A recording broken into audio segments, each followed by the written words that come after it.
Енді міне қилы замандардан осы дәуірге, осы тәуелсіз Қазақстанға ата-бабаларымыз кешегі ұрпақ, бүгінгі ұрпақ жеткізді.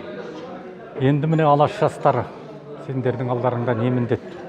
Ойлап қарасаңдар, қазіргі заманда мемлекет алу бір, ол елді ұстап тұру өте қиын міндеттердің бірі. Қазіргі кезде елді ел ұстау неге байланысты? Бұны қазіргі жастар осы бастан қатты ойлану керек.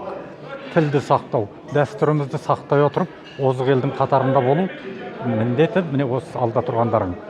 Қазіргі кезде озық ел деген не, алдыңғы ел деген не?